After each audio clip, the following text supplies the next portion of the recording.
Dear students, welcome back. Jamia entrance test की ये तीसरी पेपर है 2025 की एमए।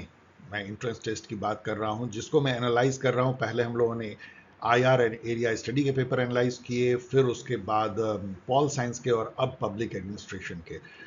बेहद बेहद तीनों पेपर बहुत उपयोगी हैं, ना केवल आगे आने वाले इन एग्जाम के लिए, लेकिन यदि आप दूसरे exam like AMU, CUET PG या सीपीजी या अदर एग्जाम की तैयारी कर रहे हैं तो उसके लिए भी ये बहुत ही उपयोगी है। यदि आप पहली बार इस चैनल को देख रहे हैं, सोच रहे हैं कि सर बोल क्या रहे हैं, तो आपका बहुत बहुत स्वागत है पॉल साइंस सेल्फ चैनल पे, जो एक छोटा सा प्रयास है, एक research based knowledge sharing platform आप कह सकते हैं। Social science primarily, political science specially, लेकिन not limited to any particular knowledge.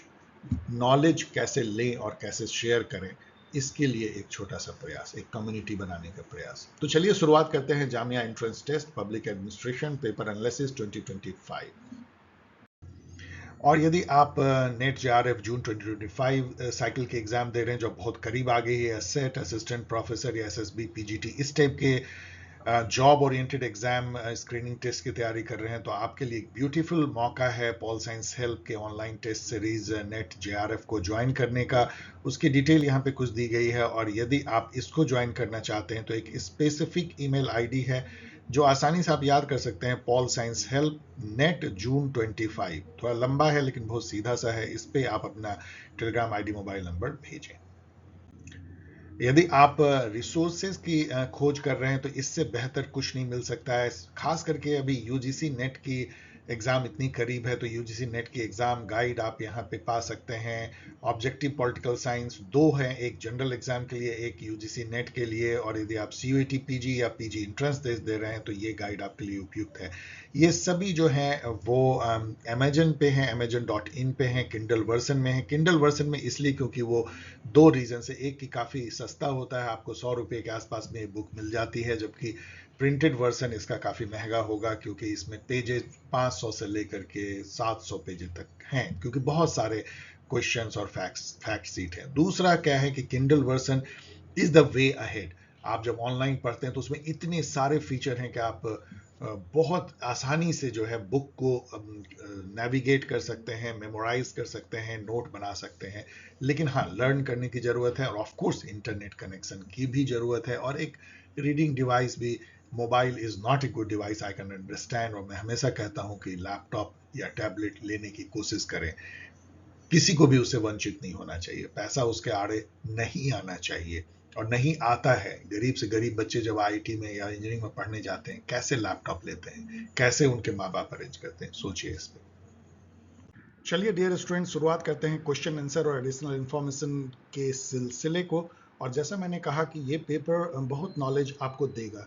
मैंने भी कोशिश की है कि जहाँ भी ज़रूरत हो वहाँ पे जो पीली पट्टी आप देख सकते हैं इस तरह की, उससे आपको अधिक से अधिक इंफॉर्मेशन दिया जाए। आप इसको गौर से पढ़िएगा, और भी चाहें तो इंटरनेट से आप गैप फिल कर सकते हैं। फर्स्ट क्वेश्चन देखिए, according to which article of the Indian constitution is Hindi in Devanagari script the official language of the union? Declare किया गया आर्टिकल 343। ये जो इन्फॉर्मेशन है ये इसका है, छोड़ दीजिए दूसरे इन्फॉर्मेशन का। 343 जो है, इसको आप ऐसे याद रख सकते हैं कि 243 जो है वो पंचायती राज इंस्टीट्यूशन को कॉन्स्टिट्यूशनल जो वैधता दी गई थी उस पर है। 100 से बढ़ा दीजिए तो आर्टिकल 343 डिक्लेयर करता है हिंदी को ऑफिशियल लैंग्वेज। लेकिन उसमें जो इश्यूज हैं, चलिए उसको डिस्कस नहीं करते हैं। पहले कैसे 15 साल के लिए अंग्रेजी को रखी गई कामकाज की भाषा जो अभी भी बनी हुई है, ये तो रटने की बात है। सेकंड क्वेश्चन है, under the panchayati raj system gram sabha किससे बनता है? तो ग्राम सभा में जितने उस ग्राम पंचायत के एलिजिबल वोटर हैं, जो भी उस वोटर लिस्ट में हैं, सभी ग्राम सभा के मेंबर होते हैं। ये आर्टिकल 243 के डेफिनेशन में लिखा हुआ है। Gram Sabha means a body consisting of persons registered in the electoral roll relating to a village comprised within the area of panchayat at the village level. यहाँ पे गौर कीजिए कि कई जो डिफरेंट जो पंचायत हैं और विलेज है, उनका कॉन्स्टिट्यूशन अलग अलग है। बहुत सारे राज्यों में एक पंचायत में केवल एक ही विलेज है, और कहीं कहीं तो एक विलेज जो है वो दो पंचायत में पड़ता है। लेकिन बहुत जगह ऐसा है जहाँ की एक पंचायत में दो या तीन गांव पड़ते हैं, तो वो सारे गांव के जो एलिजिबल वोटर हैं उस ग्राम पंचायत के ग्राम सभा के मेंबर हो जाते हैं। So person who are eligible registered in the electoral roll residing to a village. To whom does the chairperson of the National Commission for Women submit their resignation?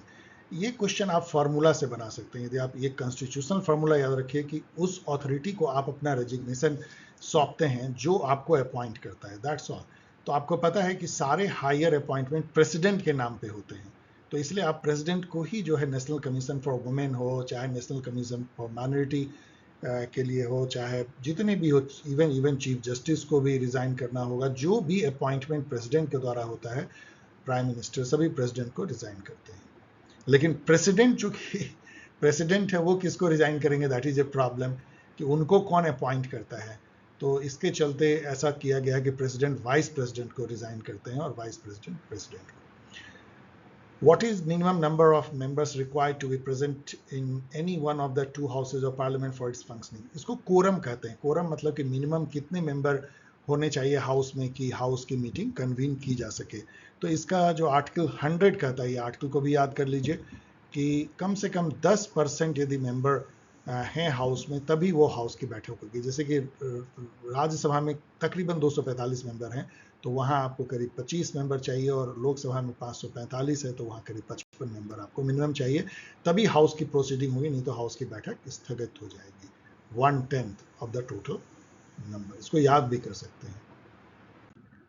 The Development Monitoring and Evaluation Office DMEO was established by the Government of India in which year? Basically ये जो programme monitoring के लिए establish किया गया है नीति आयोग में, नीति आयोग खुद 2015 में बना है, तो ये जो मॉनिटरिंग एंड इवेल्युएशन ऑफिस भी उसी साल उसमें आया है। इसको 2 ऑफिस को मिलाया गया। ये अरबिट क्वेश्चन है, लेकिन एक बार यदि आप जान लेंगे तो कभी भूलेंगे नहीं, इसको पढ़ लीजिएगा। 2015 Which of the following statements are correct with respect to the functioning of Chief Minister? He acts as a Vice Chairman of the concerned Zonal Council by rotation, holding office for a period of 1 year at a time. ये statement बहुत important है। Zonal council जो है state reorganisation commission SRC 1956 में ये state को रिऑर्गेनाइज किया गया था 14 स्टेट और 6 यूनियन टेरिटरी में।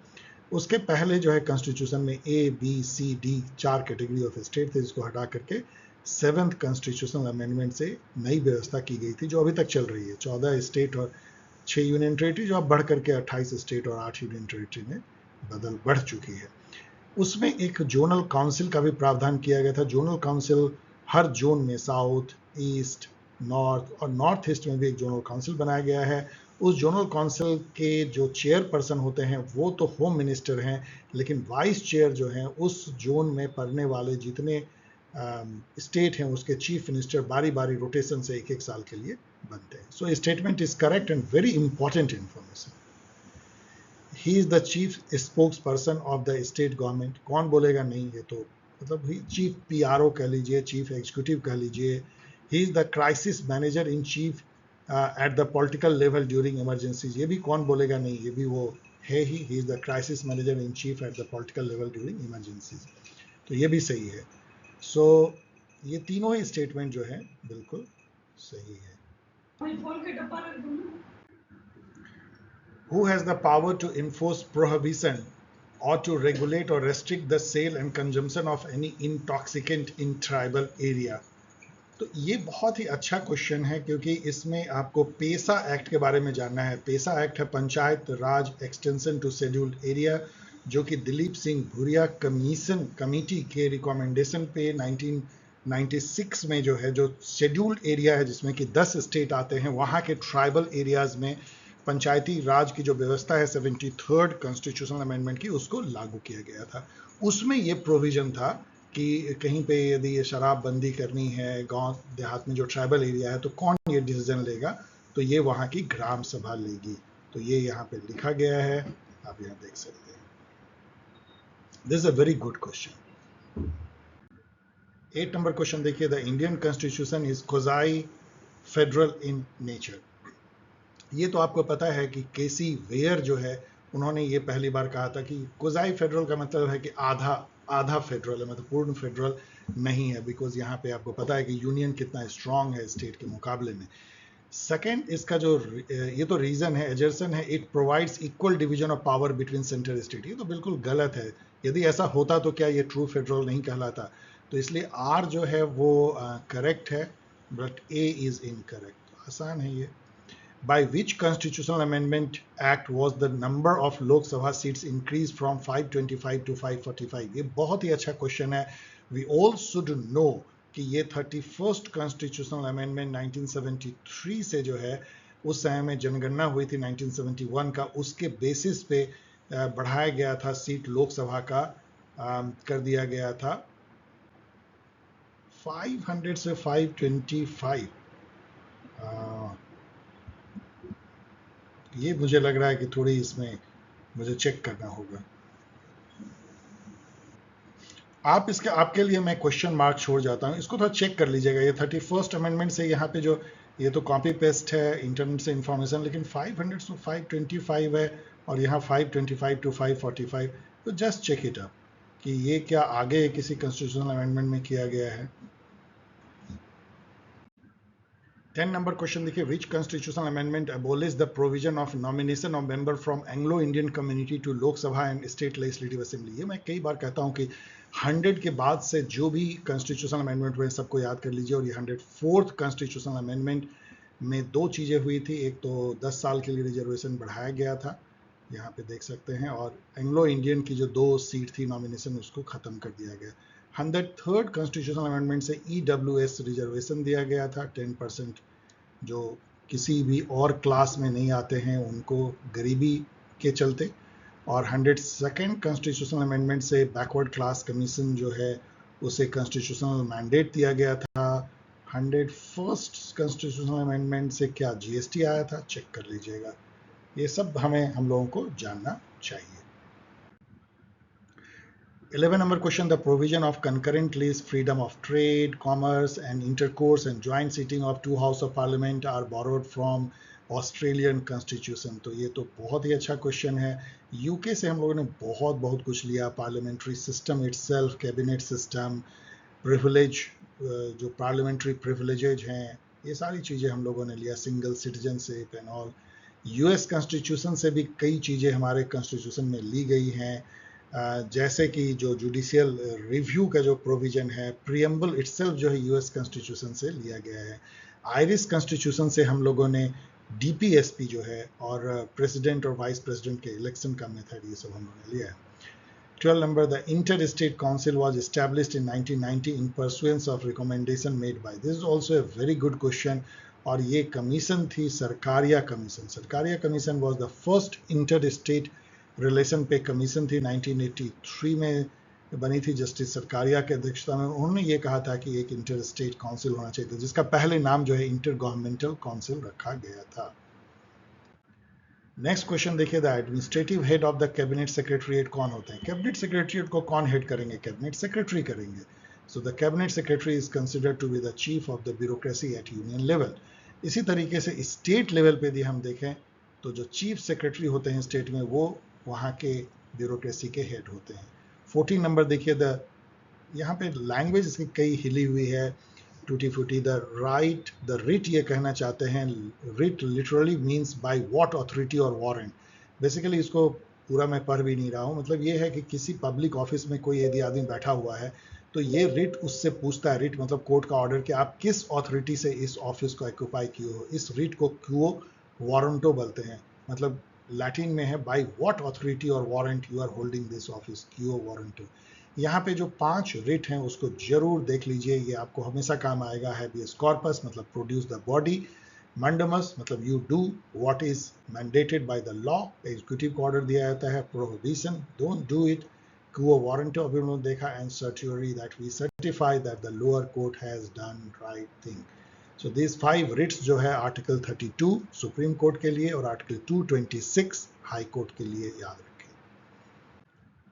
The concept of a martial law has been borrowed in India from, ये क्वेश्चन आपको बम कर सकता है, लेकिन ये हमें जानना चाहिए कि ये इंग्लिश कॉमन लॉ से लिया गया है, और ये आर्टिकल 34 में इसका वर्णन है। तो आर्टिकल 34 को मैंने यहाँ पे एक तरह से उद्धृत किया है या कोट किया है, जिसमें ये कहते हैं कि जब मार्शल लॉ लगा हो तो मतलब जो एग्जीक्यूटिव होते हैं वो इंडेमनीफाई हो जाते हैं, मतलब उस समय में यदि वो किसी का मर्डर भी कर देते हैं, मतलब मार देते हैं, तो उस पर भी केस नहीं चल सकते। मतलब कई कई सारे जो है स्पेशल पावर जो है वो एडमिनिस्ट्रेशन या मिलिट्री को मिल जाती है मार्शल लॉ लागू हो तो। 16 number, what does Article 13(1) of the Indian Constitution state regarding laws existing before the commencement of the Constitution?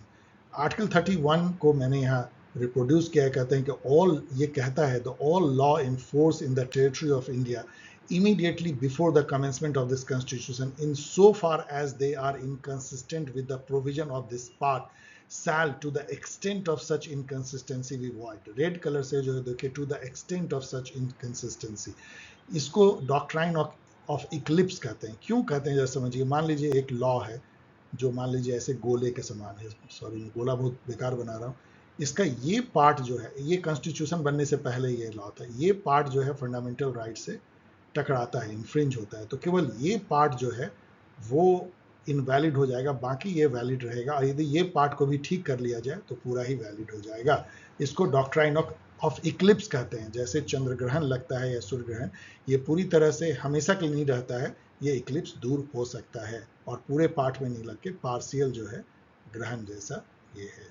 So any pre-constitutional law inconsistent with fundamental right is void to the extent of inconsistency. That's all. जितना दूर तक वो inconsistent है fundamental right से, बस उतना ही invalid होगा। 17 देखिए, by which act a nation wins network to provide, पता नहीं फिर उसका लैंग्वेज बहुत अजीब सा है, मतलब ये कहता है कि किस एक्ट के द्वारा फ्री जो है लीगल एड पुअर को दिया जाता है जो अपना वकील नहीं रख सकते हैं, और लोक अदालत की भी व्यवस्था उसमें है कि जस्टिस सस्ते में डिस्पेंस हो पाए क्योंकि अमीरों के लिए केवल ना रह जाए। तो ये जो है लीगल सर्विस अथॉरिटी एक्ट है। हर स्टेट में जो है वो नेशनल लीगल सर्विस है, स्टेट लीगल सर्विस है, और वो जैसे कोई गरीब आदमी है उसको कोई वकील नहीं मिल रहा है तो ये उसको वकील हायर कर देते हैं, वो पैसे का खर्च वहन करते हैं। Which of the following statement is not correct? अब यहाँ पे देखिए ये क्वेश्चन इनवैलिड हो जाता है क्योंकि दो स्टेटमेंट इसमें इनकरेक्ट है। पहला सी देखिए, while acting as president, vice president does not perform the duty of the office of what? अब यहाँ पे इन्होंने पूरा खाली छोड़ दिया है, इसके चलते ये गलत हो गया। और डी है, when the vice president acts as president, the duties of the president are performed by a person nominated by the president in consultation with the prime minister। ये बिल्कुल गलत है, ऐसा कुछ नहीं है। जब प्रेसिडेंट नहीं होते हैं किसी भी कारण से तो वाइस प्रेसिडेंट जो है वो प्रेसिडेंट की ड्यूटी कर सकते हैं। ये दोनों जो है सही है।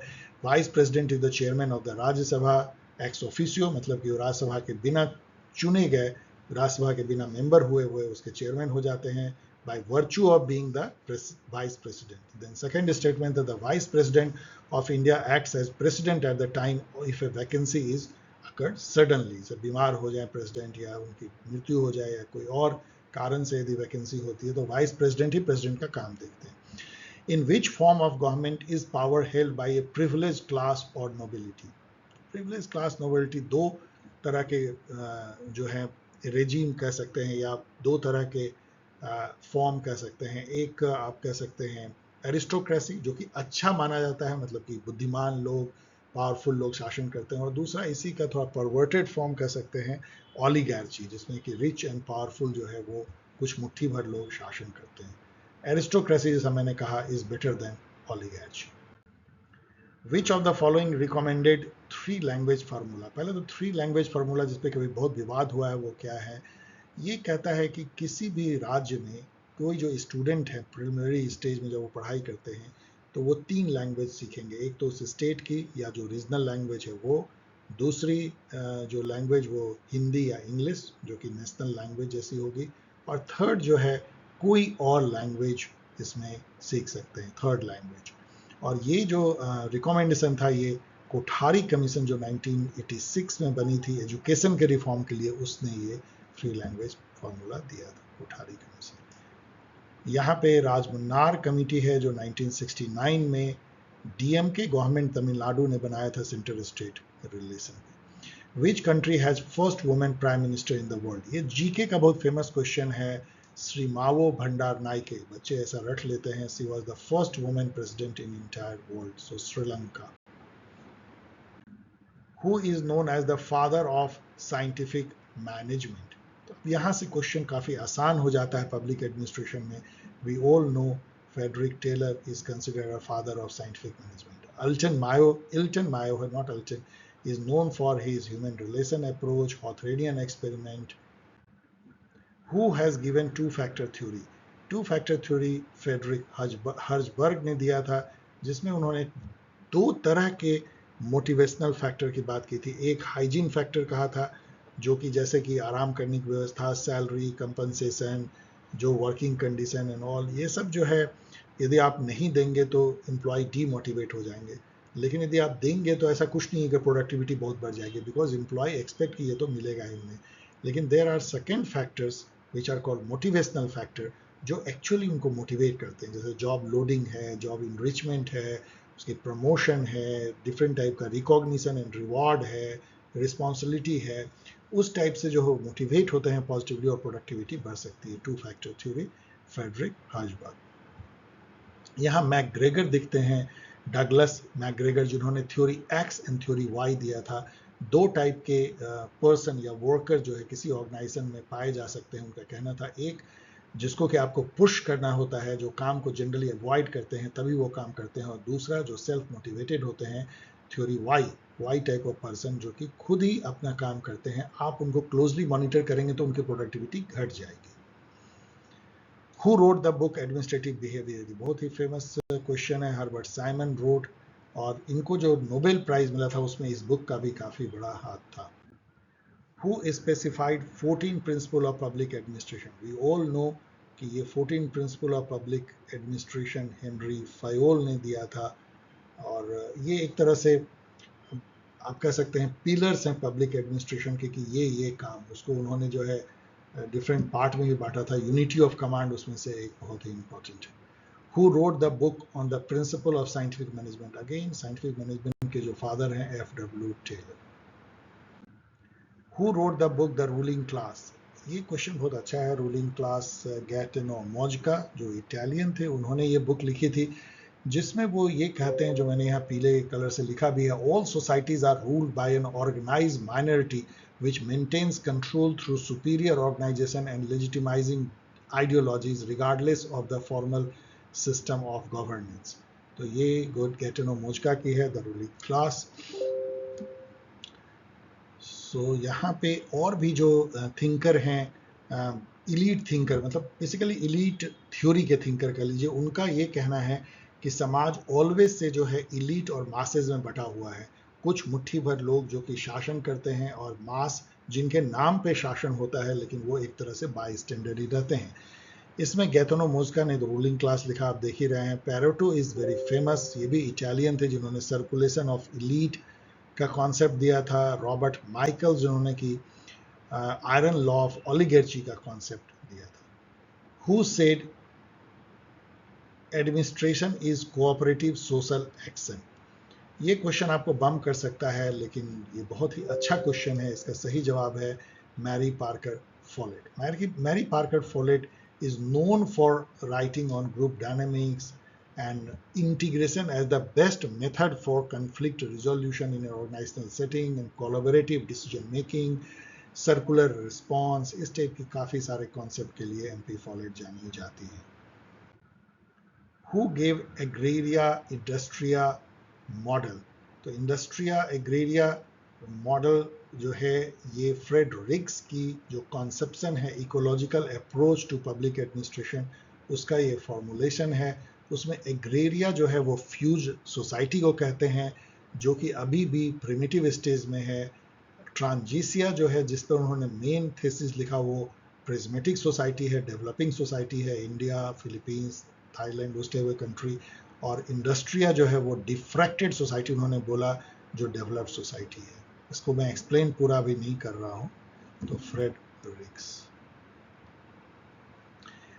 बाजार canteen model is a feature of which model? Again Fredericks ने जो है प्रिज्मेटिक साला मॉडल जो है, बेसिकली बाजार कैंटीन मॉडल जो है वो इकोनॉमिक सब सिस्टम है प्रिज्मेटिक सोसाइटी का, जहाँ पे कि वो ये कहते हैं कि जो मार्केट है वो भी लिबरल सोसाइटी के या डेवलप्ड सोसाइटी के जैसे सीधे जो है डिमांड सप्लाई पे गाइडेड नहीं होता है या इम्पर्सनल नहीं होता है, इनविजिबल हैंड नहीं होता है। यहाँ बाजार भी जो है स्टेटस कंसर्न होता है। आप इंडिया में देखिए ये लागू होता है। आप मार्केट में देखिए कि एक स्टेटस वाला व्यक्ति जाता है तो दुकानदार कैसे उसको ट्रीट करता है, कैसे उसको सामान देता है, किस तरीके से उससे पैसे लेता है झुक करके अदब से, और कैसे एक गरीब आदमी जाता है तो उसको कैसे ट्रीट होता है, उसके साथ क्या होता है। इवन जो कि बहुत बड़ी आयरनी है कि जो स्टेटस वाले लोग हैं उनको सामान सस्ता मिलता है और जो पुअर हैं उनको सामान महंगा मिलता है। सो दैट इज कॉल्ड बाजार canteen model of prismatic sala model. Who among the following is not an exponent of ecological approach? ये क्वेश्चन आपको इसलिए बम कर सकता है कि जेएम गॉस, रॉबर्ट डहल, ये तो दो आप जानते हैं कि इकोलॉजिकल अप्रोच फ्रेडरिक्स के साथ उन्होंने दिया है, लेकिन आप रॉस्के मार्टिन के बारे में नहीं जानते होंगे, इसलिए मैंने यहाँ रॉस्के मार्टिन के बारे में दिया है। इन्होंने गॉस के ही आइडियाज़ को, राइटिंग को आगे बढ़ाया और इन्होंने भी काफ़ी काम उस पर किया इकोलॉजिकल अप्रोच पे। तो ये भी जो है इकोलॉजिकल अप्रोच के प्रोपोनेंट हैं, तो इसका मतलब केवल चेस्टर बर्नार्ड यहाँ बच जाते हैं, जो नहीं है। Who wrote the book innovation and entrepreneurship? We all know कि ये पीटर ड्रकर ने ये बुक लिखी है, जो मैनेजमेंट गुरु माने जाते हैं मॉडर्न काल में। Who said the administrative process is universal? ये कहने वाले हेनरी फयोल थे, जिन्होंने 14 प्रिंसिपल दिया था मैनेजमेंट का। उनके लिए जो एडमिनिस्ट्रेटिव प्रोसेसेज है, जिनको उन्होंने POCCC से इंडिकेट किया, planning, organizing, commanding, coordinating and controlling, ये यूनिवर्सल है, जो कि हर टाइप के ऑर्गेनाइजेशन, चाहे पब्लिक, प्राइवेट या गवर्नमेंट, बिजनेस, हर जगह लागू होता है। Henri Fayol. Who define administration as the fourth branch of government? ये सब बहुत फेमस क्वेश्चन है, लेकिन यदि पहली बार आप जान रहे हैं तो आपको बस नॉलेज मिलेगा, दूसरी बार यदि आए तो आप मुस्कुरा के लिख सकते हैं विलक बॉय, जिन्होंने सेकंड जो टेक्स्ट बुक था पब्लिक एडमिनिस्ट्रेशन में वो लिखा था। Willoughby emphasize that modern governance जो है वो केवल लॉ बनाना या इंटरप्रेट लॉ करना, लॉ बनाते हैं लेजिस्लेचर, इंटरप्रेट लॉ करते हैं जुडिशरी, और लॉ को इम्प्लीमेंट करते हैं एग्जीक्यूटिव, लेकिन जो पब्लिक एडमिनिस्ट्रेशन है वो फोर्थ पिलर है, जो कि पब्लिक पॉलिसी को इम्प्लीमेंट करता है, एग्जीक्यूट करता है, और लॉ को भी पर्टिकुलर केस में इम्प्लीमेंट करने में उनका बड़ा हाथ होता है। तो वो फोर्थ ब्रांच ऑफ गवर्नमेंट है पब्लिक एडमिनिस्ट्रेशन या administration. Willoughby. Which type of administration is generally characterized by red tape? तो जो पब्लिक एडमिनिस्ट्रेशन है उसमें जो देरी होती है उसको लाल फीताशाही या रेड टेपिज्म बोलते हैं। Max Weber's model of bureaucracy is primarily based on which of the following principle? तो we all know कि ये जो मेन प्रिंसिपल है वो रैशनलिटी का प्रिंसिपल है। रैशनल लीगल अथॉरिटी होती है, जो ऑर्गेनाइजेशन है वो रैशनल बेसिस पे बना होता है, और रूल रेगुलेशन सभी रैशनल होते हैं, और एक रैशनल एक्टर के जैसा जो है पब्लिक एडमिनिस्ट्रेटर बिहेव करता है। Who among the following thinkers emphasize the politics administration dichotomy? यहाँ पे तो चलिए वुड्रो विल्सन दिया है, लेकिन जॉन एफ गुडनो भी जो है उतने ही बड़े प्रोपोनेंट हैं पॉलिटिक्स एडमिनिस्ट्रेशन डायकोटमी के। तो वुड्रो विल्सन को यहाँ टिक कर सकते हैं। इसका मतलब ये होता है कि वुड्रो विल्सन ने ये कहा था कि एडमिनिस्ट्रेशन का काम पॉलिसी मेकिंग नहीं है, बिकॉज पॉलिसी मेकिंग एक पॉलिटिकल एक्टिविटी है, उसमें पब्लिक एडमिनिस्ट्रेशन को इंडल्ज नहीं होना चाहिए, और उन्हें फोकस करना चाहिए implementation of public policy made by the political executive.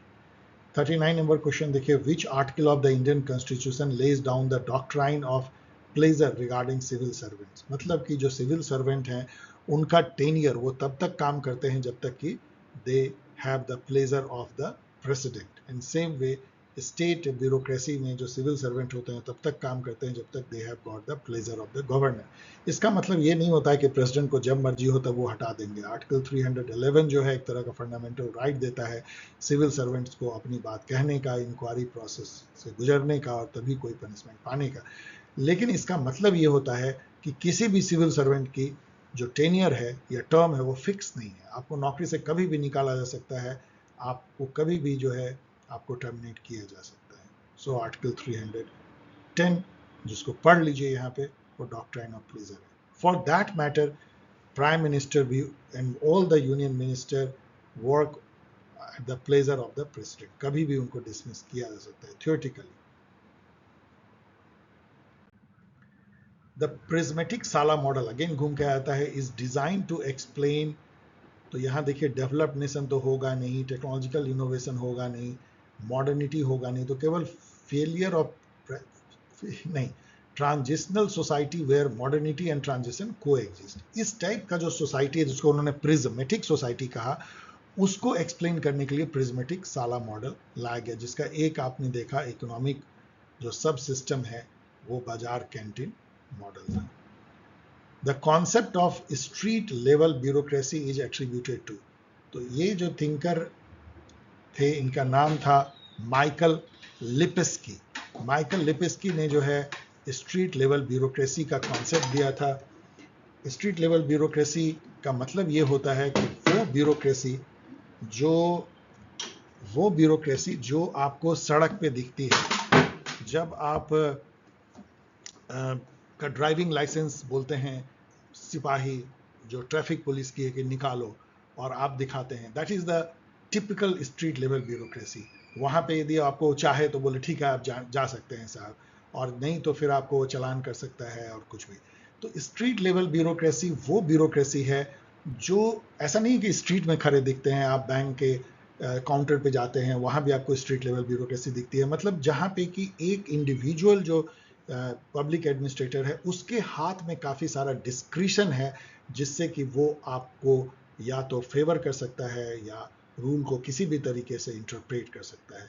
इसी ब्यूरोक्रेसी को टेक्नोलॉजी से जो है लिपेस्की कहते हैं कि सिस्टम लेवल ब्यूरोक्रेसी में कन्वर्ट कर देने की ज़रूरत है, जिसमें कि पूरे गवर्नमेंट की जो वर्किंग है वो कंप्यूटराइज इस टाइप से हो जाए कि कहीं पे भी स्ट्रीट लेवल ब्यूरोक्रेसी की जरूरत ना हो। जैसे फॉर एग्जांपल जो मैंने आपको दिया ट्रैफिक लाइट का, आप ऐसा सोचिए कि यदि कहीं कोई ट्रैफिक पुलिस नहीं है और आपका सारा कुछ जो है वो ट्रैफिक के जो कैमरा है उससे मॉनिटर हो रहा है, यदि आप रेड लाइट जंप करते हैं तो आपको ऑटोमेटिकली जो है आपके गाड़ी का नंबर कैप्चर होता है, वो जो जो जो वाहन पोर्टल है उसके जहाँ रजिस्ट्रेशन आपकी हुई, आपका रजिस्ट्रेशन नंबर निकलता है, सारा डिटेल है और आपका चालान बन जाता है, आपके बैंक अकाउंट से लिंक है और आपके बैंक से वो जो है पैसा माइनस भी हो जाता है और आपको एक ब्लैक डॉट भी मिल जाता है जो मेल से आ जाता है। इस टाइप के यदि सिस्टम हो तो कोई ट्रैफिक पुलिस की जरूरत नहीं है। That is called system level bureaucracy, Michael Lipsky. 42 देखिए, the managerial grid model of leadership was developed by. Managerial grid model जो है वो ये कहता है कि एक लीडरशिप स्टाइल कितना पीपल ओरिएंटेड है और कितना टास्क ओरिएंटेड है। इसको उन्होंने 2x2 मैट्रिक्स में डिफरेंट टाइप के जो है high task oriented, low task oriented, high people oriented, low people oriented, आप और इसको जाकर के पढ़ सकते हैं ब्लैक एंड मॉन्टून का। Which of the following is not a principle of scientific management by Taylor. तो इसमें डिवीजन ऑफ वर्क है, हार्मनी एंड नॉट डिस्कॉर्ड है, फंक्शनल फोरमैनशिप है, लेकिन स्पैन ऑफ कंट्रोल जो है वो इसका कोई पार्ट नहीं है। Span of control is not a main theme of Taylor का scientific management. Span of control का मतलब होता है कि एक सुपीरियर के अंदर में डायरेक्टली कितने सबऑर्डिनेट होते हैं, और वो कॉन्सेप्ट जो है इनसे जुड़ा हुआ नहीं है, साइंटिफिक मैनेजमेंट जुड़ा हुआ नहीं है। Which international organization popularize the concept of good governance. ये ऑर्गेनाइजेशन जिन्होंने कि गुड गवर्नेंस को पॉपुलराइज किया है वो है वर्ल्ड बैंक, जिन्होंने कि अपने 1992 के वर्ल्ड डेवलपमेंट रिपोर्ट में ये कॉन्सेप्ट लाया था गुड गवर्नेंस का। यहाँ पे एक बात आप समझने की कोशिश करें कि गुड गवर्नेंस भी एक वैल्यू लोडेड टर्म है जो ये इंडिकेट करता है कि डेवलपिंग कंट्री में बैड गवर्नेंस होती है, और ये गुड और बैड कौन जज करता है, तो वर्ल्ड बैंक जो डेवलप्ड कंट्री का एक मुखौटा है। तो इस बात को भी हमें समझनी चाहिए कि गुड गवर्नेंस कहीं ना कहीं ये इंडिकेशन है कि you developing country are not having good governance. अब इस पे और क्या इसके कंपोनेंट तो मैंने कई जगह बताया है, ये बात आप थोड़ा सा मन में रखें। चलिए नेक्स्ट क्वेश्चन देखते हैं 45 number, who gave the concept of post Corp. ये क्वेश्चन बहुत ही, इसको घिसा पिटा कहते हैं लेकिन उतना ही इंपॉर्टेंट भी है, बहुत सारे एग्जाम में आता है। पोस्ट कॉर्प एक एक्रोनेम है, एक्रोनेम मतलब जो छोटे करके फॉर्म फर्स्ट किस लेटर को लेकर के वर्ड के जो बनाते हैं जिससे कि आप उसको एक्सपेंड कर सकते हैं। जैसे इसका फुल फॉर्म जो है P stand for planning, O organizing, S staffing, D directing, CO coordinating, R reporting and B budgeting। तो ये जो काम है प्लानिंग, डायरेक्टिंग, स्टाफिंग, बजटिंग, ये सब जो है जो एडमिनिस्ट्रेशन है या public administration for that matter, वो किसी ऑर्गेनाइजेशन में यही काम करते हैं। तो क्या काम इसेंशियली एडमिनिस्ट्रेशन करता है उसको इन्होंने इस फंक्शन को पोस्ट कॉर्ब एक्रोनिम से बताया है, गुलिक एंड उर्विक ने। Which one of these is not a staffing agency of India? Staff and line agency मैंने कई बार आप लोग को बताया है। लाइन एजेंसी वो होते हैं जो ऑपरेटिव काम करते हैं, मतलब मेन जो काम किसी ऑर्गेनाइजेशन का, जिसके लिए ऑर्गेनाइजेशन जाना आता है। मान लीजिए कोई ब्रेड बनाने वाली कंपनी है, तो वो जो स्टाफ ब्रेड बनाने में लगे हुए हैं वो ऑपरेटिव स्टाफ है, लाइन स्टाफ है। स्टाफ एजेंसी वो है जो सलाह देते हैं, जैसे न्यूट्रिशन एक्सपर्ट है, वो बताते हैं कि ब्रेड में क्या क्या डालना चाहिए कि न्यूट्रिशन बढ़े। तो ये जो सलाह देने वाले जो एजेंसी हैं वो स्टाफ एजेंसी कहलाते हैं, एक्सपर्ट एजेंसी। अब यहाँ पे यदि आप देखें तो cabinet secretariat, planning commission, cabinet committee, ये सब जो है स्टाफ एजेंसी हैं। लेकिन इकोनॉमिक अफेयर डिपार्टमेंट, कोई भी जो डिपार्टमेंट या मिनिस्ट्री होती है वो लाइन एजेंसी होती है, वो मेन काम करती है, वो कोई सलाह देने के लिए नहीं होती है। They are the executing body. तो economic affair department and for that matter any other department is a line agency in government of India. Who propounded the system of rule of law? Rule of law A.V. Dicey British थे। इनकी जो book है, नाम मैं भूल रहा हूं लेकिन आप जरूर नेट पे देख लीजिएगा। That is a landmark in the concept of rule of law. Rule of law जो है लिबरल डेमोक्रेसी की एक तरह से पिलर है, जान है। रूल ऑफ लॉ के कई मायने होते हैं। One of the interpretation is कि कानून की नज़र में सभी बराबर हैं, लेकिन ये तो एक छोटी सी बात है, मतलब एक उसकी जस्ट एक लिटरल मीनिंग है। रूल ऑफ लॉ ये भी बताता है कि सभी बराबर हैं, इक्वलिटी। समाज इक्वलिटी पे यदि बेस्ड हो तो रूल ऑफ लॉ है। रूल ऑफ लॉ ये भी बताता है कि कोई ऊंच नीच इस बेसिस पे नहीं हो जाएगा कि किसने किस घर में जन्म लिया है, उसकी जात क्या है, पात क्या है, अमीर है, गरीब है, सभी जो हैं बराबर हैं कानून के अनुसार से। और जो राज है वो कानून का चलेगा, किसी की अपनी मर्जी नहीं चलेगी। तो ये जो कानून आधारित जो समाज है, जो मॉडर्न समाज बना है, उसको रूल ऑफ लॉ इंडिकेट करता है। In which article the constitution the union public service commission of India is established, मतलब कि यूपीएससी किस आर्टिकल के द्वारा कॉन्स्टिट्यूट होता है। तो वो जो आर्टिकल है 315 है। 315 से लेके और 323 तक जो है पब्लिक सर्विस कमीशन की बात है, both at union level and state level. Who has given the concept of bounded rationality? ये क्वेश्चन भी बहुत घिसा पीटा है लेकिन बहुत बार पूछा जाता है। चलिए इसका आंसर तो खैर यहाँ पे स्टूडेंट ने भी सही टिक किया, हर्बर्ट साइमन है। बाउंडेड रैशनैलिटी होती क्या है? रैशनैलिटी का मतलब ये होता है कि वो क्षमता होनी कि आप अपना भला बुरा समझ सकते हैं, आप सही डिसीजन ले सकते हैं तर्क पर आधारित, रीजन पे आधारित, एनालिसिस पे आधारित, ना कि जस्ट हंच पे या आप अपने गट फीलिंग पे या एज इट इज जो है आप ऐसे ही कोई डिसीजन जो मन मर्जी आया वो लेते नहीं। आप जो है पूरी तरह से सोच विचार के, गुना भाग करके, कॉस्ट बेनिफिट एनालिसिस निकाल के, हर अल्टरनेटिव को परख करके आप जब डिसीजन लेते हैं तो वो रैशनैलिटी होती है। लेकिन हर्बर्ट साइमन कहते हैं कि एक ऑर्गेनाइजेशनल सेटिंग में इस तरह की कंप्रिहेंसिव रैशनैलिटी जो है वो इम्पॉसिबल है। ऐसा नहीं होता है कि आप हर अल्टरनेटिव को परख सकते हैं इस तरीके से। इतना ना तो समय होता है, ना इतनी एनर्जी होती है, ना इंफॉर्मेशन प्रोसेसिंग कैपेबिलिटी होती है एडमिनिस्ट्रेटिव मैन को। और इसीलिए उनकी जो रैशनैलिटी है वो बाउंडेड होती है, मतलब लिमिटेड होती है। बाउंडेड का मतलब लिमिटेड होती है। और वो जो है बेस्ट डिसीजन इसलिए नहीं ले सकते हैं क्योंकि उसके लिए इन्फिनाइट टाइम एनर्जी चाहिए। वो एक गुड एनफ डिसीजन लेते हैं, वो ऑप्टिमाइजर नहीं होते हैं, ऑप्टिमम रिजल्ट नहीं सीख करते हैं, वो सेटिस्फाइसर होते हैं, मतलब जस्ट गुड एनफ डिसीजन होने पे वो सेटिस्फाई हो जाते हैं। Herbert Simon, bounded rationality.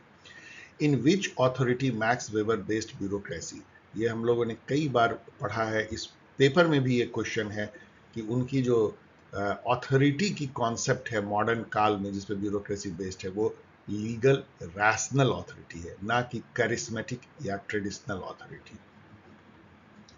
इसी से आप ये भी समझ लीजिए कि वो 3 टाइप की ऑथोरिटी की बात करते हैं कि जो एग्रेरियन समाज या जो पुराने समाज हैं, जो ट्रेडिशनल समाज हैं, उसमें जो ऑथोरिटी है आइदर वो तो ट्रेडिशनल होती है या करिस्मेटिक होती है, लेकिन जो मॉडर्न समाज है उसमें ऑथोरिटी लीगल रैशनल होती है। Who has given need hierarchy theory, तो need hierarchy theory Abraham Maslow ने दिया है। जिसको आप एक तरह से इस तरह के ट्रायंगल से दर्शा सकते हैं, जिसके कि लोअर लेवल पे फिजियोलॉजिकल नीड होती है, उसके बाद सेफ्टी नीड होती है। फिजियोलॉजिकल नीड यानी रोटी कपड़ा और मकान की नीड, उसके बाद सेफ्टी, सर पे छत हो कोई आके मार ना दे, फिर सोशल नीड होती है लव एंड बिलोंगिंगनेस की, फिर सेल्फ स्टीम नीड होती है, और फिर जो है सेल्फ एक्चुअलाइजेशन या सेल्फ रियलाइजेशन की नीड। मतलब नीड की जो हायरार्की जो है वो बढ़ती जाती है। कॉन्सेप्ट ये है। Who is known as the father of local self government in India, तो चलिए इसको टिक मार लेते हैं, Abraham Maslow. Who is known as the father of local self government in India, ये भी क्वेश्चन बहुत ही घिसा पिटा है, स्टूडेंट इसको याद कर लेते हैं जीके क्वेश्चन की। Lord Ripon is called the father of local self government in India. क्यों? क्योंकि इनके ही लॉर्ड रिपन जो हैं वो वायसराय थे 1881 सब में, और काफ़ी अच्छे माने जाते हैं, काफ़ी बेनिवोलेंट माने जाते हैं, गुड वायसराय फॉर इंडिया। और इनके काल में जो है, जो पंचायती राज जिसको हम कहते हैं, लोकल सेल्फ गवर्नमेंट, उसका काफ़ी, उस पर काफ़ी अच्छे पॉजिटिव पॉलिसी लिए गए थे, कई जगह वो इस्टेब्लिश किए गए थे, इसलिए ही is called father of local self government in India. Next question है, public administration is the study of, तो public administration is the study of public policy implementation. Of course इसमें देखिए, पब्लिक एडमिनिस्ट्रेशन का जो मेन काम है, जो Woodrow Wilson ने शुरुआत की थी, वो थी पब्लिक पॉलिसी की इंप्लीमेंटेशन। उनका ये कहना था कि पब्लिक पॉलिसी बनाने का जो काम है वो पॉलिटिकल एग्जीक्यूटिव यानी पॉलिटिकल लीडर करते हैं, बिकॉज वो एक पॉलिटिकल एक्ट है, और उसको प्रोफेशनली, इफिशिएंटली एंड टेक्नोक्रेटिक वे में इंप्लीमेंट करना पब्लिक एडमिनिस्ट्रेशन का काम है। इसीलिए public administration is the study of public policy implementation. The meeting of the Council of Ministers are held to issue ordinances. Who formally issue them? Formally issue them कि किनके name से issue होता है? Always जो head of the state होते हैं उनके name से ऑर्डिनेंस इशू होता है, सेंटर में प्रेसिडेंट के नेम से और स्टेट में गवर्नर के नेम से। यहाँ पे जो आर्टिकल हैं वो भी आप लोगों को पता होने चाहिए। गवर्नर को जो पावर दिए गए हैं वो आर्टिकल 213 से है ऑर्डिनेंस जारी करने की, और प्रेसिडेंट को आर्टिकल 123। ऑर्डिनेंस मतलब एक तरह का लॉ, जबकि लेजिस्लेचर नहीं हो सेशन में, लेजिस्लेचर जब लॉ नहीं बना पा रहे हैं, तो जो टॉप एग्जीक्यूटिव होते हैं, प्रेसिडेंट, गवर्नर, उनको एक्स्ट्रा ऑर्डिनरी पावर दी जाती है कि वो लॉ बना सकते हैं, लेकिन वो लॉ एक लिमिटेड टाइम के लिए होती है, मैक्सिमम 6 महीने 6 वीक के लिए, उसके अंदर उसे लेजिस्लेचर से अप्रूव कराना मस्ट होता है। The president of India has the right to nominate how many members to the Rajya Sabha, ये भी बहुत ही घिसा पिटा क्वेश्चन है। 12 मेंबर जो डिफरेंट फील्ड से आते हैं, science, art, literature, social science, public service, इन सब में जो बहुत ही डिस्टिंग्विश लोग होते हैं, जैसे मान लीजिए बहुत बड़े क्रिकेटर हैं, बहुत बड़े स्पोर्ट्स पर्सन हैं, बहुत बड़े गायिका हैं, बहुत बड़े सोशल एक्टिविस्ट हैं, सोशल सर्विस करने वाले हैं, पब्लिक ओपिनियन हैं, नॉवेलिस्ट हैं, ऐसे विचारक हैं, ऐसे लोगों को, अच्छे लोगों को राज्यसभा में लाने के लिए 12 लोगों को नॉमिनेट की जाती है। Consider the following statement relating to preamble. The preamble was adopted from the Government of India Act 1935. ऐसा नहीं है preamble बेसिकली यूएसए कॉन्स्टिट्यूशन से लिया गया है, ना कि 1935 के एक्ट से। तो 1 गलत है। The preamble states the aspiration of constitution for the people of India. वो एस्पिरेशनल है, हम मतलब हम कैसा नेशन बनना चाहते हैं, हम क्या अपने लोगों को देना चाहते हैं, ये एस्पिरेशनल है। सो 2 सही है। थर्ड है the preamble was approved by the people of India through referendum. ऐसा कुछ नहीं है, कोई रेफरेंडम प्लेबिसाइट नहीं हुआ था। ये जो कॉन्स्टिट्यूएंट असेंबली थी जो एक तरह से इनडायरेक्टली चुनी गई थी, उन्होंने प्रियम्बल को गढ़ा और उन्होंने प्रियम्बल दिया हम लोगों को कॉन्स्टिट्यूशन के as a part. So only 2 is correct in this. In the final form of the constitution adopted by the Constituent Assembly, how many articles and schedules were there? ये क्वेश्चन इसलिए बहुत अच्छा है कि ये जो इन्फॉर्मेशन है ये मैंने अपने गाइड में भी दिया है। आप लोगों को पता होना चाहिए जब कॉन्स्टिट्यूशन ओरिजिनली आया था 1949 26 नवंबर को, तो उस समय में इसमें 395 आर्टिकल और 8 शेड्यूल थे। That's all. अभी यदि देखें तो करीब 448 आर्टिकल और 12 शेड्यूल हो गए हैं। मतलब constitution has expanded over the year. One of the salient feature of our constitution is it is fully rigid, no, it is fully flexible, no, it is partially rigid and partially flexible। मतलब कुछ part इसके amend करना बहुत difficult है और कुछ part बहुत आसानी से अमेंड किए जा सकते हैं, इसलिए ये एक कॉम्बिनेशन है फ्लेक्सिबल और रिजिड कॉन्स्टिट्यूशन का। 59 the idea of the preamble of Indian constitution was borrowed from which country. तो ये तो अभी हमने बताया कि ये यूएसए के कॉन्स्टिट्यूशन से हम लोगों ने लिया है कि preamble India. Which of the following provided for federal system of government in India for the first time? तो ये क्वेश्चन आसान होना चाहिए क्योंकि ये सब जो एक्ट हैं 1858, 99, 1919 ये सब में फेडरलिज्म इस तरह से नहीं था। जो फर्स्ट टाइम जो federal system of government of India act 1935 में आया, जिसमें कि प्रोविंशियल ऑटोनॉमी दी गई, मतलब जो प्रोविंसेस हैं उनको एक ऑटोनोमस एडमिनिस्ट्रेटिव यूनिट बनाया गया। इसके अलावा एक फेडरल कोर्ट की स्थापना की गई जिसको बाद में सुप्रीम कोर्ट कहा गया। तो इसका जो आंसर है ये बहुत स्ट्रेट फॉरवर्ड है, government of India act 1935। That was the first federal constitution for India. The first meeting of the constituent assembly कब हुआ था? इसकी कॉन्स्टिट्यूएंट असेंबली की फर्स्ट बैठक 9 दिसंबर को होती है और उसके 3 दिन पहले 6 दिसंबर 1946 को कॉन्स्टिट्यूएंट असेंबली का गठन होता है। और इसकी जो लास्ट बैठक होती है वो भी हमें पता होना चाहिए, वो 24 जनवरी 1950 को होती है, जिस दिन की साइन होती है 284 मेंबर के द्वारा फर्स्ट पहले, बाद में और भी member. Which act formally divided the Indian subcontinent into 2 independent nation, India and Pakistan? इन्होंने पहले ही कह दिया है कौन सा एक्ट। अब ये तो एक्ट नहीं है, ये भी एक्ट नहीं, सब प्लान है। तो 2 ही एक्ट बचते हैं, गवर्नमेंट ऑफ इंडिया एक्ट 1935 और इंडियन इंडिपेंडेंस एक्ट 1947। कौन कहेगा कि गवर्नमेंट ऑफ इंडिया एक्ट 1935 से कोई बंटवारा हुआ था? तो एक ही ऑप्शन बच ही जाता है, Indian independence act 1947। The idea of single citizenship कि एक कंट्री में एक ही सिटीजनशिप होगा, ऐसा नहीं कि प्रोविंसेस या स्टेट का अलग सिटीजनशिप से अमेरिका में होता है, वो हम लोगों ने ऑफ कोर्स यूके से लिया है। लेकिन यूके एक यूनिटरी स्टेट है, मतलब वो कोई फेडरल नहीं है, जबकि इंडिया फेडरल, लेकिन फिर भी हम लोगों ने सिंगल सिटीजनशिप का कॉन्सेप्ट लिया। Who among the following was not a part of the drafting committee? जो ड्राफ्ट कॉन्स्टिट्यूशन को जिन्होंने किया, जो सबसे बड़ा काम कह सकते हैं, उसको उसके चेयरपर्सन डॉक्टर भीमराव अंबेडकर थे। उनमें जो मेंबर थे वो यहाँ पे दिए गए हैं, इसको जरूर आप देख लीजिए और याद भी कर लीजिए, पूछा जाता है। बाद में जो है मिस्टर मित्तर के जगह पे जो है माधव राव ने ज्वाइन किया था और खेतान के जगह पे टी कृष्णमाचारी ने ज्वाइन किया था। तो ये 7 लोग जो है इसमें थे। इसमें आप देख सकते हैं सी राजा गोपालाचारी नहीं थे, जो कि फर्स्ट इंडियन गवर्नर जनरल बने थे इंडिया के। How many member initially sign the Indian constitution? मैं आपको बता रहा था कि इनिशियली 24 जनवरी 1950 को 284 मेंबर ने आउट ऑफ 299, बाद में बाकी लोगों ने साइन किया होगा। Who discharges the duty of the president in the event of both the president and vice president being unavailable? यदि ऐसी सिचुएशन हो तो चीफ जस्टिस ऑफ इंडिया, जो थर्ड इन कमांड माने जा सकते हैं, वो प्रेसिडेंट का काम संभालेंगे। In which article of the Constitution of India has the joint sitting of Lok Sabha and Raj Sabha has been provided? ये तो सभी बच्चे याद कर लेते हैं 108 आर्टिकल, लेकिन इसमें और जो इन्फॉर्मेशन है कि joint sitting is chaired by speaker of the लोक सभा। और ज्वाइंट सीटिंग के बारे में बहुत ही इंटरेस्टिंग इंफॉर्मेशन है कॉन्स्टिट्यूशन में जो बहुत छुपी हुई है। कि यदि प्रेसिडेंट ज्वाइंट सीटिंग की नोटिफिकेशन जारी कर देते हैं और उसके बाद लोकसभा भंग हो जाती है तो भी ज्वाइंट सीटिंग अपने डेजिग्नेटेड निर्धारित समय और स्थान पर होगी। ये बहुत अजीब सुनने में आपको लगेगा, लेकिन ये सत्य है।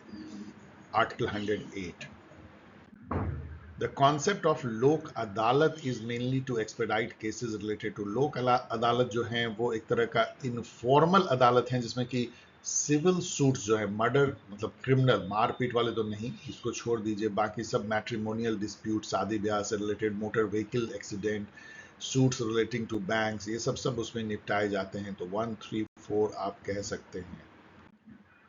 फर्स्ट वुमेन जज to be appointed to the supreme court जो है वो फातिमा बीबी थी। तो ये तो स्टूडेंट याद कर लेते हैं, तो दैट्स ऑल। ये सब जीके का क्वेश्चन है। Which law officer shall have the right to speak in both the houses of parliament? जो फर्स्ट लॉ ऑफिसर इंडिया के होते हैं, अटॉर्नी जनरल, उनको ये अधिकार होता है कि बिना वो मेंबर हुए हुए भी वो पार्लियामेंट के दोनों ही हाउसेज में के डिबेट में वो भाग ले सकते हैं, पार्लियामेंट्री कमेटी के प्रोसीडिंग्स में भी भाग ले सकते हैं, केवल वो वोट नहीं दे सकते हैं।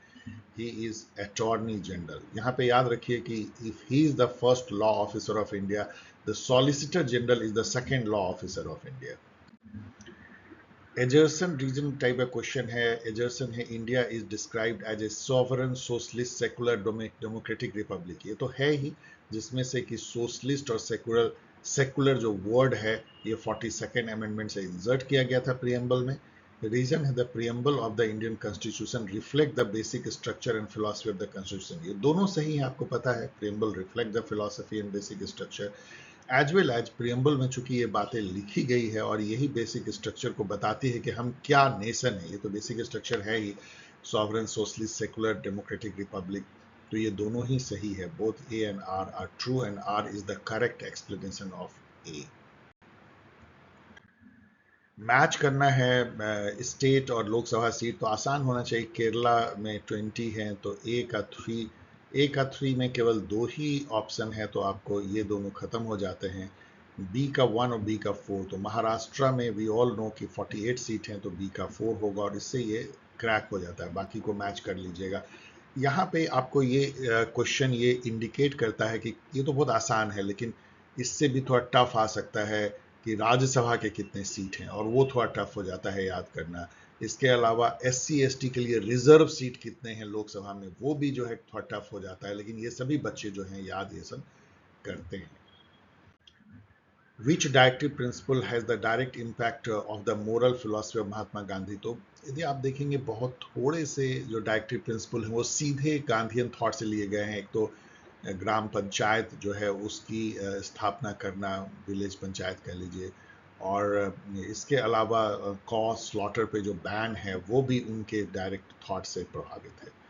What is the minimum number of जजेस required to hear a case involving the interpretation of constitution? मतलब कॉन्स्टिट्यूशनल बेंच जो सुप्रीम कोर्ट में गठित होती है उसमें मिनिमम कितने जजेस की बेंच होनी चाहिए? ये बहुत ही अच्छा क्वेश्चन है, स्टार क्वेश्चन है। 5 से कम मेंबर नहीं होने चाहिए, जज नहीं होने चाहिए। जब 5 जज मिल करके सुनते हैं तभी वो कॉन्स्टिट्यूशन बेंच कहला सकती है। मिनिमम 5, 7, 9, 11, 13 ऐसे हो सकते हैं। जो केशवानंदा भारती केस था उसमें 13 जजेस की बेंच ने जो है फैसला दिया था। Which article mentions the power of the president to grant pardon and reprieve? ये तो रटने की बात है।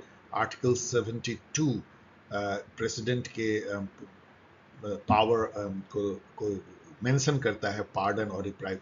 मतलब पार्डन मतलब क्या है कि यदि पूरे जो जुडिशियल प्रोसेस है उससे किसी को सजा मिल गई है, लेकिन उसके बाद भी हेड ऑफ द स्टेट के पास वो गुहार लगा सकता है कि हमें माफ़ी दे दीजिए। कुछ भी ग्राउंड पे, ह्यूमैनिटेरियन ग्राउंड पे माफ़ी देने का अधिकार हेड ऑफ द स्टेट को होता है। गवर्नर को भी है और प्रेसिडेंट को भी है। दोनों के पावर, पार्डनिंग पावर में थोड़ा सा फ़र्क है। यदि आप आर्टिकल देखें तो 72 में यदि आप 90 जोड़ते हैं तो 161 आता है। तो इसी के आसपास जो है 89 या 90 जोड़ने पे जो है आपको स्टेट के सारे मिल जाते हैं। मैं आपको एक फार्मूला बता रहा हूँ कि यूनियन के जितने जैसे पार्डनिंग पावर आप ले लें या ऑर्डिनेंस मेकिंग पावर ले लें, जितने भी यूनियन के से रिलेटेड जो आर्टिकल हैं उसमें 89 या 90 आप जोड़ते हैं तो आपको स्टेट से रिलेटेड आर्टिकल मिल जाते हैं। तो आर्टिकल 161 परहैप्स होगा, उसमें गवर्नर के पार्डनिंग पावर है। दोनों में एक फ़र्क ये है जो कि एग्जामिनेशन में पूछा जाता है कि प्रेसिडेंट को डेथ पेनल्टी के केस में भी पार्डनिंग पावर है जो कि नहीं है गवर्नर को, तो इस बात को याद रखिएगा। मुझे लगता है मार्शल लॉ में भी सॉरी जो मार्शल कोर्ट मार्शल से रिलेटेड में भी शायद प्रेसिडेंट को पावर है और गवर्नर को नहीं। Who acts as the link between the governor and the state council of minister? Of course, chief minister. Same way, who acts between the link between the president and the council of minister, union council of minister, the prime minister. Same way, chief minister जो है वो एक link होते हैं between governor and council of the minister of the state. Which article of Indian constitution provides for the constitution of municipalities? तो ये तो रटने की बात है, लेकिन बहुत इंपॉर्टेंट है कि आर्टिकल 243Q जो कि 74th अमेंडमेंट की शुरुआती आर्टिकल है पार्ट 9A में, वो म्यूनिसिपैलिटी से रिलेटेड है। तो म्यूनिसिपैलिटी से रिलेटेड जिसमें कि ये लिखा गया है कि 3 टाइप की म्यूनिसिपैलिटी हो सकती है। जो ट्रांजिशनल एरिया है, जो गांव से शहर में ट्रांजिशन होती है, वहाँ नगर पंचायत होते हैं। छोटे अर्बन एरियाज, शायद पॉपुलेशन भी दिया गया है 5 या 10 लाख है, देख लीजिएगा, वहाँ म्यूनिसिपल काउंसिल होते हैं। और बड़े एरियाज के लिए म्यूनिसिपल कॉरपोरेशन। ये 3 टाइप को भी याद आप लोगों को करना चाहिए। The term union of state, जो आर्टिकल 1 है कॉन्स्टिट्यूशन का, कहता है India that is Bharat will be union of state. Union of state ये दर्शाता है कि India is a federation but not form by agreement of the state. ये एक होल्डिंग टुगेदर फेडरेशन है, ना कि कमिंग टुगेदर फेडरेशन। ऐसा नहीं है कि कुछ स्टेट पहले से प्री एग्जिस्टिंग थे जिन्होंने कि समझौता करके इस राज्य को बनाया है, जैसे कनाडा है या यूनाइटेड स्टेट है, उस टाइप की ये नहीं है। ये बेसिकली पहले यूनियन, पहले एक स्टेट बनता है और वो अपने कुछ यूनिट को ऑटोनॉमी देता है और फेडरेशन बनाता है, होल्डिंग टुगेदर फेडरेशन। सबसे बड़ा स्टेटमेंट, सबसे सही स्टेटमेंट। आर्टिकल 395 जो कि आप समझ सकते हैं जब ओरिजिनल कॉन्स्टिट्यूशन बना होगा तो ये लास्ट आर्टिकल होगी, क्योंकि 395 आर्टिकल ही थी। 395 of the Indian constitution deals with repeal of earlier acts. Of course जब नई एक्ट बन जाती है, constitution is the supreme act of the nation, तो पुराने जितने एक्ट हैं वो सब जो है रिपील हो जाते हैं, मतलब उनको वापस ले लिया जाता है, तभी तो नए एक्ट जो है लागू हो सकते हैं, नहीं तो क्लैश होते रहेंगे। 80 नंबर क्वेश्चन देखिए, which regional summit in Bangkok in April 2025 saw leaders from the Bay of Bengal region agree to enhance trade ties and disaster relief efforts. तो ये तो बहुत इन्होंने बता ही दिया, बे ऑफ बंगाल मतलब बिम्स्टेक। तो बिम्स्टेक की जो 6ठी समिट हुई है जिसमें मोदी जी भी गए थे, वो बैंकॉक में अप्रैल 2025 में हुई थी। उसके कुछ ही दिन पहले जो है बहुत भयानक भूकंप भी आया था म्यांमार और बैंकॉक में। So BIMSTEC summit. Which constitutional amendment was challenged in the Supreme Court during the Indira Gandhi versus the Raj Narayan case? ये केस बहुत ही फेमस हुआ था जिसमें कि इंदिरा गांधी के कैंडिडेचर को जस्टिस जगमोहन वर्मा इन्होंने जो है इनवैलिड करार दिया था कि इन्होंने इलेक्शन में मिसयूज किया गवर्नमेंट पावर का। ऑफ कोर्स कई लोग कहते हैं कि वो छोटा ग्राउंड था, कुछ ऑफिशियल जीप यूज किया गया था प्रचार में, और लेकिन उससे जो है बहुत बड़ी एक घटना हुई कि इंदिरा गांधी बहुत ज़्यादा उससे फियरफुल हो गई, क्योंकि उनको प्राइम मिनिस्टरशिप पे खतरा हो गई, उनकी मेंबरशिप ही जाती रही इस केस के चलते। बाद में वो सुप्रीम कोर्ट में उन्होंने मूव किया, जहां सुप्रीम कोर्ट ने उनकी मेंबरशिप तो बरकरार रखी लेकिन काफ़ी सारे कंडीशन लगा दिए, शायद इस तरह से भी कि वो लोकसभा में उनकी जो मेंबरशिप थी वो बहुत ही कंडीशनल हो गई थी।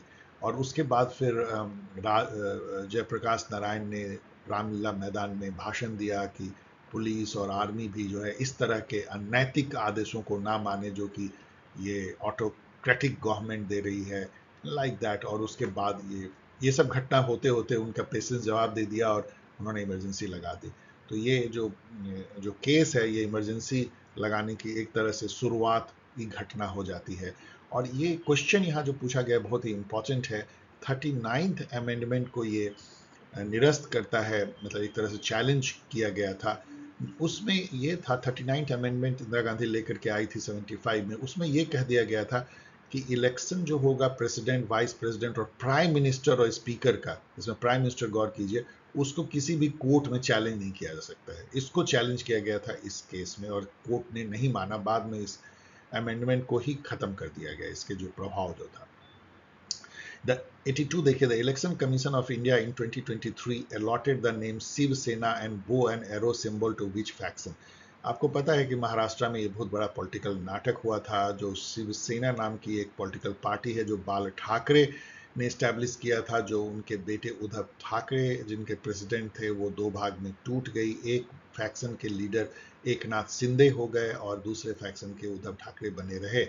दोनों जो है इलेक्शन कमीशन में गए। इलेक्शन कमीशन ने जो उद्धव शिवसेना जो एकनाथ शिंदे जो फैक्शन था उसको उन्होंने असली शिवसेना माना और उनको बो एंड एरो सिंबल दे दिया एकनाथ शिंदे। 83 देखिए, the national education policy NEP 2020 propose करते हैं shift from 10+2 system to which structure. तो 10+2 को इन्होंने जो है ब्रेक किया है 5334 में। 5334 का मतलब ये होता है 5 जो साल है फाउंडेशनल स्टेज होगा, जिसमें कि प्रेप, केजी और ये सब पढ़ेंगे बच्चे। अगले 3 साल प्रिपरेटरी स्टेज होगा। प्रिपरेटरी स्टेज मतलब क्लासेज आप देख लीजिएगा, शायद क्लास 5th तक जो है प्रिपरेटरी स्टेज में है, और मिडिल स्टेजेस क्लास 8 तक है, 6, 7, 8, और फिर 4 जो है सेकेंडरी क्लासेज है, सेकेंडरी स्टेज है, जिसमें कि 9, 10, 11, 12 है। तो 5334 मतलब कि जो बेसिक एजुकेशन जो 12वीं क्लास तक होती है, अब वो इस स्ट्रक्चर के तहत होगी, 5 साल, 3 साल, 3 साल, 4 साल। New education policy 2020। 84 नंबर देखिए, which state government launch the मुख्यमंत्री माझी लाडकी बहिन स्कीम। तो इस तरह का पॉलिटिकल क्वेश्चन ये सब शायद पता नहीं पूछना चाहिए भी कि नहीं, वैसे ये इतना फेमस हो गया और सभी स्टेट इलेक्शन ने ऐसा विटनेस किया इंडिया में कि ये मध्य प्रदेश ने शुरुआत किया, शिवराज सिंह चौहान वहाँ पे मुख्यमंत्री थे लाडली बहना के नाम से, जिसमें कि इलेक्टोरल डिविडेंड मिला। मतलब यदि आप औरतों को सीधे सीधे उनके खाते में हर महीने कुछ पैसे दे देते हैं, जैसे मध्य प्रदेश ने 1500 रुपये शायद दिया, बाद में बढ़ा के उसको कुछ और करने की बात की गई। सेम जो है महाराष्ट्र ने किया लाडकी बहना के नाम से, सेम दिल्ली में बीजेपी ने किया, आम आदमी पार्टी ने भी घोषणा किया था, सेम जो है हेमंत सोरेन की सरकार ने झारखंड में भी किया था मैया स्कीम के नेम से। तो हर जगह जो है औरतों के खाते में सीधे सीधे पैसे ट्रांसफर, जैसे किसान के खाते में किसान सम्मान निधि के तहत किया जाता है, उसका इलेक्टोरल फायदा उस पार्टी को मिला जिन्होंने ये किया। औरतों को किसको अच्छा नहीं लगेगा यदि आपको बैठे बिठाए कोई हर महीने 1000, 1500 या 2000 या 2500 रुपये आपके अकाउंट में डाल दे, तो एक तरह से आपको सैलरी मिलने लगती है और कई गरीब औरतों के लिए वो एक जीवन रक्षा जैसी भी हो सकती है। मान लीजिए घर में काम करने वाली मेड हैं जिसको कि 5000, 6000 रुपये मान लीजिए महीने मिलते हैं, और यदि 2500 रुपये उनको सरकार से मिल जाए तो कितना फर्क पड़ेगा उनके लाइफ में। तो इस चलते जो है ये बहुत फेमस हो गया है, और ये महाराष्ट्र की योजना थी लाडकी बहना। The speaker's vote in the Lok Sabha is called. It is a star question, another star question in this paper. Speaker केवल तभी वोट करते हैं जबकि दोनों तरफ के वोट यस और नो बराबर हो जाए, तो वो वोट जो करते हैं वो तराजू के पलड़े को एक तरफ झुकाने वाला होता है, जिसको कि आप कास्टिंग वोट कह सकते हैं। कास्टिंग वोट मतलब वो वोट जो कि मतलब एक तरफ पलड़ा झुका देगा, मतलब टाई वोट कह लीजिए, कास्टिंग वोट। 86 है, the pension department has launched online portal for government retiree. ये तो खैर आपको पता क्या होना चाहिए, भविष्य पोर्टल है। भविष्य पोर्टल पे जाके सभी पेंशनर अपने अप्लाई करते हैं, पेंशन पाते हैं और अपनी शिकायत भी दर्ज करते हैं। 87 देखिए, which city is the best host of Saras Aajeevika Mela 2024। सारस आजीविका मेला जो है वो रूरल एरियाज के खास करके औरतों के आर्ट्स एंड क्राफ्ट को शोकेस करने के लिए ये मेला लगाया गया था, और ये 2024 में गुरुग्राम में हुआ था। चलिए मैं मेमोरी से बोल रहा हूँ, चेक कर लीजिएगा। Where is the first constitution museum in India? ये सोनेपत हरियाणा में किसी यूनिवर्सिटी में, शायद ओपी जिंदल यूनिवर्सिटी, वहां पे कॉन्स्टिट्यूशन म्यूजियम बनाया गया है, चेक कर लीजिएगा। थोड़ा सा मैं क्वेश्चन मार्क कर रहा हूँ। 89 देखिए, what was the theme of the first Asian Buddhist summit hosted by India's ministry of culture in November 2024। तो इसका जो थीम था, ये सब क्वेश्चन जो लास्ट में उन्होंने सीरीज ऑफ क्वेश्चन दिया है, those are all very arbit sort of, and मुझे लगता है कि यदि आपने मेहनत से यहाँ तक आपने सॉल्व कर दिया है जैसे मैंने किया है, तो इन सब क्वेश्चन को मुस्कुरा करके आप छोड़ भी सकते हो। तो इसका जो थीम है वो role of Buddha Dhamma in strengthening Asia. तो ठीक है, इसको भी सबको चेक कर लीजिएगा, मैं मेमोरी से बोल रहा हूँ, मैंने एक बार इसको देखा था 1-2 दिन पहले। What was the theme of G20 summit 2023 hosted by India? ये तो खैर सबको हम लोग को पता होना चाहिए, वसुधैव कुटुंबकम का नारा था, लेकिन इंग्लिश में देखें तो one earth one family one future, मतलब हम लोग सभी एक परिवार हैं, वसुधैव कुटुंबकम। ये 2023 का थीम था, तो 24, 25 इन सब का थीम भी आपको पता होना चाहिए। और ये जो है ये सॉरी कि ये गलत जगह पे ये एडिशनल इन्फॉर्मेशन है, जो मैं कह रहा था OP Jindal global university Sonepat में है, वहाँ पे जो है फर्स्ट कॉन्स्टिट्यूशन म्यूजियम जो है ओपन किया गया है। पिछले स्लाइड का क्वेश्चन।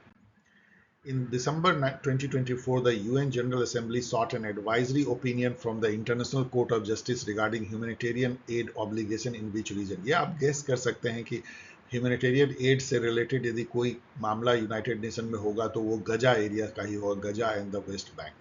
विच, अभी भी वही सिचुएशन है। Which country is the host of Asia Pacific leaders conclave on malaria elimination? ये कंट्री इंडिया है। ये सब बहुत ही अर्बिट क्वेश्चन है, मैं इसमें बहुत ज़्यादा टिकूंगा नहीं, जस्ट इन्फॉर्मेशन है, और ये सब बहुत डिफिकल्ट है कि आप सबको पकड़ पाएंगे। 93 what is the theme of the joint tableau of the 3 Indian armies for republic day parade? तो 3 इंडियन आर्मीज की जो टैब्लू है उसका थीम था empowered and secure India. Empowered and secure India. Which state has become the first state in India to broadcast legislative assembly proceeding in sign language? Sign language जो कि मूक बधिर भी सुन सके, जो सुन नहीं पाते, बोल नहीं पाते। ये पंजाब असेंबली ने इसकी शुरुआत की। सब मतलब करंट इवेंट है, लेकिन वो भी छुपे हुए। What is the theme of world environment day 2024? ये सब हम लोग को पता होना चाहिए। Land restoration, desertification and drought resilience theme था, तो 2025 का भी थीम देख लीजिए। Who won the 2024 Booker Prize for a novel Orbital? Samantha Harvey. ये सब आप बहुत कम को आप पकड़ पाएंगे, कुछ एडिशनल इन्फॉर्मेशन है, पढ़ लीजिए। Who won the gold mercury award 2025 for piece and stability? ये दलाई लामा को दिया गया, चूंकि यहाँ पे कोई ऑप्शन नहीं है तो नन ऑफ द अबव होगा। 98 है, which country recently honoured prime minister Narendra Modi with his highest civilian award Mitra Vibhushana? ये आप कंफ्यूज कर सकते हैं नेपाल और श्रीलंका में बाय नेम, तो ये श्रीलंका है। नेक्स्ट क्वेश्चन है, who has been named as the only Indian woman in Time Magazine's Women of the Year 2025 list में कौन आई हैं? और ये हैं पूर्णिमा देवी बर्मन। इनको आपने ठीक आप जानते भी नहीं होंगे क्योंकि इतने फेमस नहीं है, लेकिन ये क्या करते हैं, कैसे ये जो है इन्वायरमेंट के लिए काम कर रही है, ऑल ये सब थोड़ा जान लीजिए। पूर्णिमा देवी बर्मन। यहाँ बहुत ही फेमस लेडीज हैं, थोड़ा बहुत जान लीजिए। Vandana Shiva is known for eco feminism, staying alive नाम के बुक के लिए भी जानी जाती हैं। मेधा पाटेकर नर्मदा बचाओ आंदोलन के लिए जानी जाती हैं। किरण मजुमदार शॉ जो हैं वो एक बायोटेक कंपनी के लिए, बायोटेक्नोलॉजी कंपनी की, कौन सी कंपनी है, बाइकॉन, उसकी वो फाउंडर है। 100 नंबर क्वेश्चन देखिए, exercise Tarkash, a joint counter-terrorism exercise recently held between which two countries? तो ये सब तो ऑलवेज पूछा जाता है, लेकिन ये इतना फेमस नहीं था, इसलिए इतना आसान नहीं है कि आप इसको जान पाए। इंडिया एंड यूएस की, जो इंडिया की नेशनल सिक्योरिटी गार्ड और यूएस की स्पेशल ऑपरेशन फोर्स एसओएफ ने मिल करके इसको किया था, ऑपरेशन तर्कस। यदि इस क्वेश्चन को देखें डियर स्टूडेंट, तो ये बहुत ही अच्छा क्वेश्चन है, एक मीडियम लेवल का क्वेश्चन है, not very easy, not very tough. और इसमें जो कट ऑफ, यदि आप ये जानना चाहें कि कितना जाएगा, तो आप पिछले बार का कट ऑफ देखें जामिया का, जो कि ऑनलाइन अवेलेबल है। लगभग उतना ही कट ऑफ इस बार भी जाने की आशा है, बट आई होप कि आपने इस एनालिसिस को एंजॉय किया होगा और इसको आगे आने वाले एग्जामिनेशन में आप इनको यूज करेंगे। कुछ आपने नोट भी किया होगा, जस्ट लाइक कैसे कि कास्टिंग वोट किसे कहते हैं। इस टाइप के जो क्वेश्चन हैं बहुत ही बेहद बेहद उपयोगी क्वेश्चन है जो आगे भी आपको पूछे जाएंगे। ऐसे कम से कम 20 क्वेश्चन इसमें हैं जो हर एग्जामिनेशन में आपको देख सकते हैं। So thanks for watching. और यदि आप ज्वाइन करना चाहते हैं नेट जेआरएफ या असिस्टेंट प्रोफेसर या पीजीटी और आरपीएससी, इस टाइप के जो जॉब ओरिएंटेड जो होने वाले हैं एग्ज़ाम, खास करके ये नेट जेआरएफ जो जून 25 में होने वाली है, उसको यदि आप ज्वाइन करना चाहते हैं और अभी भी ज्वाइन कर सकते हैं, कोई फ़र्क नहीं पड़ता है, क्योंकि सारे टेस्ट पेपर इसमें लाइव आपको मिलेंगे। इसके अलावा मॉक के जो रिकॉर्डेड सेशंस हैं वो भी मिल जाएंगे, रिसोर्सेज मिलेंगे और 3 फुल लेंथ मॉक भी मिलेगा। यदि इन सब को आप ज्वाइन करना चाहते हैं तो आप रजिस्टर कर सकते हैं पॉल साइंस हेल्प नेट जून 25@gmail.com पे, और इस तरीके से आप मुझसे जुड़ सकते हैं, सवाल पूछ सकते हैं। मैं कोशिश करता हूं आपके सवालों के जवाब देने के। चलिए मिलेंगे बहुत जल्द किसी और वीडियो के साथ, तब तक के लिए टेक केयर, बाय।